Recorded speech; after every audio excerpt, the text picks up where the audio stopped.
నమస్తే అందరికీ, welcome to భాగ్య వంటిల్లు. ఈరోజు సింపుల్ ఆలూ కుర్మాతో మీ ముందుకు వచ్చేసానండి. ఇది వెజ్ బిర్యానీ, అలాగే చపాతీ, పూరి, రోటీ దేనిలోకైనా చాలా బెస్ట్ కాంబినేషన్. చాలా సింపుల్గా అయిపోతుంది. మరి ప్రాసెస్లోకి వెళ్దామా?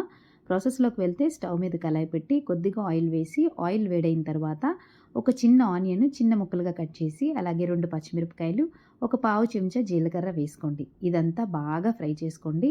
ఈ ఆనియన్స్ బాగా బ్రౌన్ కలర్ అయిపోకుండా జస్ట్ 60-70% కుక్ అయిన తర్వాత దంచిన అల్లం వెల్లుల్లి అప్పుడే ఫ్రెష్గా దంచుకుంటే బాగుంటుందండి. మిక్సీ పట్టించకుండా దంచుకుని వేసుకోండి. అది కూడా వేసి బాగా ఫ్రై చేసి పచ్చివాసన పోయిన తర్వాత చక్కగా ఆలు ముక్కల్ని ఈ సైజ్ కట్ చేసుకొని మీరు ఇందులో యాడ్ చేసుకొని మరొకసారి కలుపుకోవాలి. ఇలా కలుపుకునేటప్పుడు మీరు సాల్ట్ కూడా ఇక్కడే వేసేసుకోండి.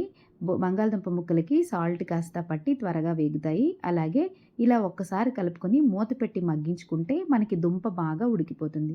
సో ఇది ఉడికేలోపు మనం మసాలా తయారు చేసుకుందాం. మిక్సీలో కాస్త జీడిపప్పు, కొంచెం వాటర్ మెలన్ సీడ్స్, అలాగే బాదం పప్పు, 2 ఇలాచి, 2 లవంగి, అలాగే చిన్న చెక్క వేసుకుని మనం మిక్సీ పట్టించుకోవాలండి. ఈ పౌడర్ని మనం అందులో యాడ్ చేసుకోవడమే. ఈ మసాలా చాలా ఈజీగా ఉంటుంది అండ్ వెయిట్ లాస్కి కూడా బాగా ఉపయోగపడుతుందండి. సో మన బంగాళదుంప వేగిపోయింది. ఈ స్టేజ్లోనే పావు చెంచా పసుపు, అలాగే పావు చెంచా కారం వేసి మనం ముందుగా గ్రైండ్ చేసుకున్న ఆ మసాలా పౌడర్ని ఇక్కడ యాడ్ చేసుకుంటాం. ఈ మసాలాలో నేను ఇక్కడైతే 2 చిన్న దుంపలకి ట్రై చేశానండి మీకు చూపించడానికి. సో మీరు ఎక్కువ తీసుకునే క్వాంటిటీని బట్టి మీరు మసాలా ప్రిపేర్ చేసుకోండి. సో అదంతా బాగా పట్టిన తర్వాత మునిగినంత వరకు వాటర్ పోసుకుని కాస్త కొత్తిమీర కూడా వేసుకుని బాగా కలుపుకొని అవసరమైతే ఈ స్టేజ్లోనే మీరు సాల్ట్ అడ్జస్ట్ చేసుకొని మూత పెట్టి మగ్గించుకోవాలి. అంతేనండి. మూత తెరిచి చూస్తే మనకి వేడి వేడి ఆలూ కుర్మా రెడీ అయిపోయింది.